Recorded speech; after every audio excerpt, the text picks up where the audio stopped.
السلام علیکم ورحمۃ اللہ وبرکاتہ۔ الحمد للہ رب العالمین والصلاة والسلام علی رسولہ الامین، اما بعد۔ رب اشرح لی صدری ویسر لی امری واحلل عقدۃ من لسانی یفقہوا قولی۔ معزز سامعین، یہ ہمارا 48واں درس ہے اور آج کی نشست میں ہم پڑھیں گے وضو کرنا کن چیزوں کے لیے مستحب ہے۔ اللہ کا ذکر کرنے کے لیے وضو کرنا جو ہے وہ مستحب ہے نبی علیہ السلام سے، جیسے کہ روایت مہاجر بن کنفد کی ہے، اور یہ روایت جو ہے صحیح ابو داؤد میں ہے۔ شیخ البانی نے اسے صحیح کہا ہے کہ آپ نے فرمایا انی کرہت ان اذکر اللہ الا علی طہر، مجھے یہ بات ناپسند ہے کہ میں اللہ کا ذکر کروں مگر صرف پاکی کی حالت میں، ہر حدث کے وقت۔ دوسرا، جب بھی وضو ٹوٹے بندہ وضو کر لینا، یہ مستحب ہے، باوضو رہنا۔ بریدہ رضی اللہ تعالیٰ عنہ سے مروی روایت جو ہے کہ رسول اللہ صلی اللہ علیہ وسلم نے ایک دن صبح کے وقت حضرت بلال رضی اللہ تعالیٰ عنہ کو بلایا اور فرمایا، اے بلال، کس عمل کی وجہ سے تو مجھ سے جنت میں سبقت لے گیا؟ بلا شبہ گزشتہ شب میں جنت میں داخل ہوا تو میں نے اپنے سامنے تمہارے چلنے کی آواز سنی۔ تو حضرت بلال رضی اللہ تعالیٰ عنہ نے عرض کیا، اے اللہ کے رسول، میں نے ہمیشہ اذان دینے کے بعد 2 رکعتیں ادا کی ہیں، وَلَا أَصَابَنِي حَدَثٌ قَطْ إِلَّا تَوَضَّأْتُ عِنْدَهُ، اور جب بھی بے وضو ہوا اسی وقت وضو کر لیا۔ پھر رسول اللہ صلی اللہ علیہ وسلم نے اسی کے بدلے مجھے تمہاری آواز سنائی گئی ہے۔ اور یہ روایت جو ہے ترغیب و ترہیب میں ہے، شیخ البانی نے اسے صحیح کہا ہے۔ تو اندازہ کریں کتنی فضیلت یہ کہ جب بھی بے وضو ہوئے تو وضو کر لیا۔ اور ایک حدیث میں آتا ہے کہ لا يحافظ علی الوضوء الا مؤمن، وضو کی حفاظت کرنے والا صرف مومن ہی ہوتا ہے۔ تو باوضو رہنا یہ بہت فضل کی بات ہے اور استحباب ہے کہ جب وضو ٹوٹے بندہ وضو کر لے۔ تیسری بات ہے غسل جنابت سے پہلے۔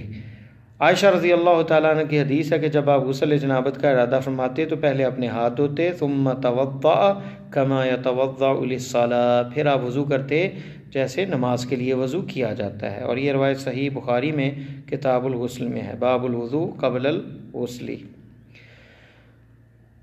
چوتھی چیز، سونے سے پہلے وضو کرنا۔ براء بن عازب رضی اللہ تعالیٰ عنہ سے مروی ہے کہ رسول اللہ صلی اللہ علیہ وسلم نے ارشاد فرمایا، اذا اتیت مضجعک فتوضأ وضوءک للصلاۃ، جب تم اپنے بستر پر لیٹنے کا ارادہ کرو تو نماز کے وضو کی طرح وضو کر لیا کرو۔ اور یہ روایت بخاری میں کتاب الوضوء، باب فضل من بات علی الوضوء، اس چیز کی فضیلت کا بیان کہ بندہ باوضو سوئے۔ تو یہ بھی بڑی فضیلت، اس میں بھی استحباب ہے، آپ نے اس طرف جو ہے ترغیب دلائی ہے، تو سونے سے پہلے بھی وضو کرنا مستحب ہے۔ حالت جنابت میں کھانا یا سونے سے پہلے، عائشہ رضی اللہ تعالی عنہا ام المومنین فرماتی ہیں کہ نبی صلی اللہ علیہ وسلم حالت جنابت میں کچھ کھانا چاہتے یا سونے کا ارادہ فرماتے تو وضو کر لیتے۔ اور یہ روایت ابو داؤد میں ہے، کتاب الطہارہ میں، شیخ البانی نے اسے صحیح کہا۔ اسی طرح یہ سنن نسائی اور ابن ماجہ میں بھی یہ روایت موجود ہے۔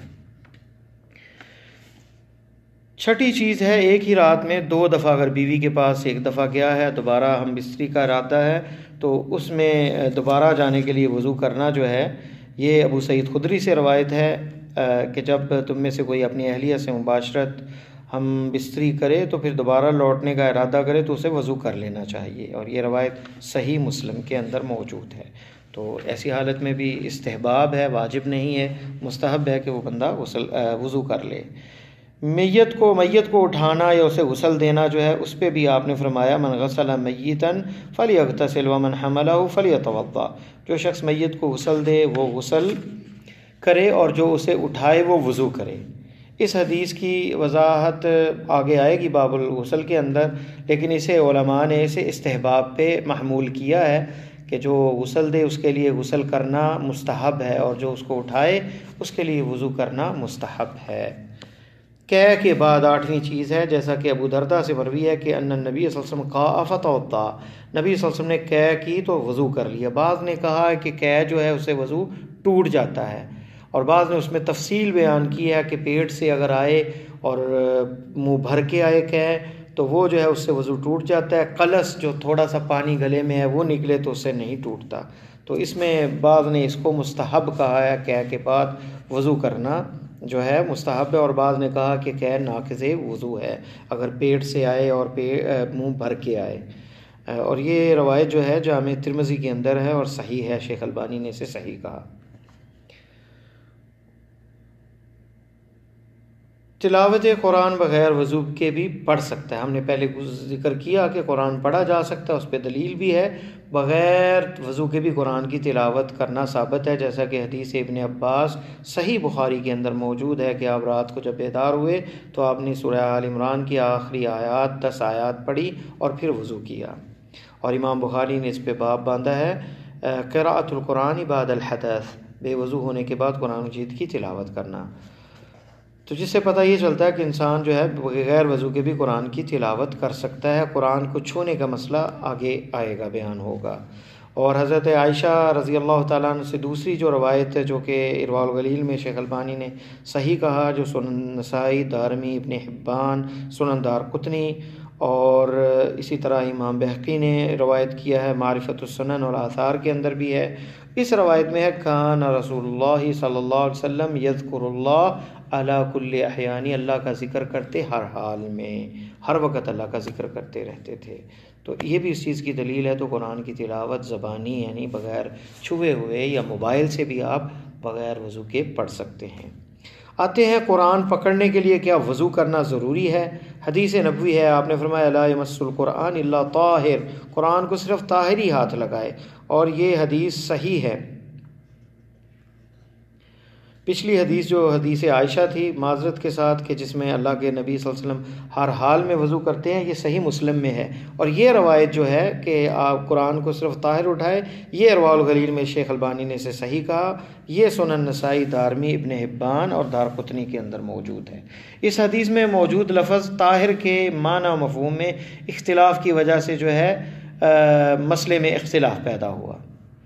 تو بعض نے کہا کہ یہ عموم ہے اور اس پہ یہ خاص وضو کا معنی لینا درست نہیں، لہذا اس سے مراد جو حدث اکبر سے یعنی کہ جس پہ جنابت کا غسل نہیں ہے تو وہ بھی طاہر ہے. اور آپ نے یہ بھی فرمایا کہ مومن لا ینجس، تو یہ اس پہ اشکال کیے گئے. اور یہ بھی کہا گیا انما المشرکون نجس، کہ مشرک نجس ہے، مومن جو ہے وہ نجس نہیں. تو لہٰذا مومن طاہر ہوتا ہے، لہٰذا وہ پڑھ سکتا ہے. یہ پہلے جو فریق ہے ان کے دلائل ہیں. لیکن جو صحیح اس میں ہے وہ یہی ہے کہ قرآن جو ہے اسے جو ہے قرآن پکڑنے کے لیے مومن کو جو ہے وہ حدث اکبر سے بھی پاک ہونا چاہیے اور باوضو ہونا وغیرہ سب لازم ہے. اور ان کے دلائل یہ ہیں کہ اگر مشترک کے تمام معنی پر عمل کرنا ممکن ہو، یعنی اس سے مراد حدث اکبر سے پاک، حدث اصغر سے پاک، باوضو ہونا ہے، تو پھر تمام پہ عمل کیا جائے گا، جیسا کہ جمہور شوافع وغیرہ کا یہی مذہب ہے. اور اس بات پر اجماع ہو چکا ہے کہ جسے حد سے اکبر لاحق ہو اس کے لیے قرآن پکڑنا جائز نہیں، تو وہ مومن ہے. جس میں وہ ابو ہریرہ کی روایت سے بھی انہوں نے استدلال کیا کہ آپ جنبی تھے اور آپ اللہ کے نبی صلی اللہ علیہ وسلم کو دیکھا تو پیچھے چلے گئے اور غسل کر کے دوبارہ آئے، تو آپ نے فرمایا کہ ان المومن لا ینجس، مومن نجس نہیں ہوتا. تو اس سے بھی استدلال جو ہے وہ لیا گیا. لیکن اس پہ اجماع ہے کہ جنبی جو بندہ وہ قرآن نہیں پڑھ سکتا. تو اس کا مطلب ہے اس حدیث کا یہی مفہوم سمجھ آتا ہے کہ اس سے مراد طاہر سے مراد باوضو ہونا ہے. اور حدیث میں لفظ طاہر مطلقاً استعمال ہوا ہے. جب یہ لفظ مطلق طور پر استعمال ہو تو عموماً وضو پر ہی بولا جاتا ہے، جیسا کہ حدیث بلال میں ہے کہ نبی صلی اللہ علیہ وسلم نے فرمایا ما عملت عملا ارجع عندي غیر انی لم اتطہر طہورا فی ساعۃ من لیل ولا نہار الا صلیت بذلک الطہور ما کتب لی ان اصلی. بلال رضی اللہ عنہ کی حدیث جس میں وہ کہتے ہیں کہ جب بھی میں وضو کرتا اور نماز پڑھتا تو اس میں طہور کے لفظ آتے ہیں. اور اسی طرح اور یہ روایت جو ہے بخاری کے اندر ہے. اور نبی علیہ السلام دوران قضائے حاجت سلام کا جواب آپ نے نہ دیا، پھر وضو کرنے کے بعد جواب دیا اور فرمایا انی کرہت ان اذکر اللہ الا علی طہر، میں نے ناپسند کیا مگر یہ کہ میں پاکیزگی کی حالت میں اللہ کا ذکر کروں. اس میں بھی طہر سے مراد وضو لیا گیا ہے. اور ایک روایت اور جو ہے، یہ روایت جو ہے یہ صحیح ابو داؤد کے اندر ہے. چوتھی جو دلیل ہے ان رسول صلی اللہ علیہ وسلم کان امر بالوضوء لکل صلاۃ طاہرا کان او غیر طاہر، بے شک رسول اللہ علیہ وسلم نے ہر نماز کے لیے وضو کا حکم دیا، خواہ آپ پہلے سے باوضو ہوں یا بے وضو ہوں. اور یہ روایت ابو داؤد میں ہے اور حسن درجے کی ہے. اور یہ حکم جو ہے استحباب پہ ہے کہ مستحب ہے کہ ہر نماز کے لیے وضو کیا جائے. اور ایک اور روایت میں فرمایا ما مسلم یبیت علی ذکر طاہرا فیتعاری من اللیل فیسأل اللہ خیرا من الدنیا والآخرہ الا اعطاہ اللہ ایاہ. جو کوئی مسلمان ذکر کر کے باوضو ہو کر سوتا ہے پھر رات کو اٹھ کر اللہ تعالیٰ سے دنیا آخرت کی خیر مانگتا ہے تو اللہ تعالیٰ اسے وہ عطا فرما دیتے ہیں. اور یہ ابو داؤد کے اندر روایت ہے. شیخ البانی نے اسے صحیح کہا. کتاب النوم باب فی النوم علی الطہارہ. تو یہ حدیث 5042 نمبر حدیث بڑی عظیم حدیث ہے، اور اس میں بڑا فضل ہے کہ رات کو بندے کو جاگ آئے، کوئی دعا کر لے اور باوضو اگر وہ سویا ہے، اللہ کا ذکر کر کے سویا تو اس کی دعا قبول ہوتی ہے. تو یہ بڑی عظیم حدیث ہے. تو اس میں بھی جو ہے اس حدیث میں بھی طاہر کا لفظ وضو کے لیے استعمال ہوا ہے. تو لہٰذا زیادہ جو ہمیں روایات ملتی ہیں وہ یہی ہیں کہ قرآن جو ہے وہ باوضو ہو کے پکڑا جائے. امام ترمذی نے یہ باب قائم کیا کہ باب ما جاء فی فضل الطہور. اس کے تحت حضرت ابو ہریرہ سے مروی یہ حدیث نقل کی ہے، اذا توضأ العبد المسلم والمؤمن فغسل وجهه الى الاخیر. اور یہ یعنی باب وضو کے اوپر جو ہے باب فی فضل الطہور، تو طہور سے مراد انہوں نے وضو لیا ہے. تو بعض آثار صحابہ بھی اس کی تائید میں ہیں. سعد بن وقاص نے اپنے بیٹے مصعب کو وضو کر کے قرآن پکڑنے کا حکم دیا، اور یہ ارواح الغلیل میں اس اثر کو شیخ البانی نے صحیح کہا ہے. سلمان رضی اللہ تعالیٰ نے قضائے حاجت کے بعد بے وضو کی حالت میں قرآن پکڑنے سے اجتناب کیا، اور یہ روایت جو ہے علامہ سیوطی نے در المنثور میں ذکر کی ہے، اور اسی طرح مصنف ابن ابی شیبہ میں بھی ہے اور مستدرک حاکم میں بھی ہے، اور امام حاکم نے اسے صحیح کہا ہے.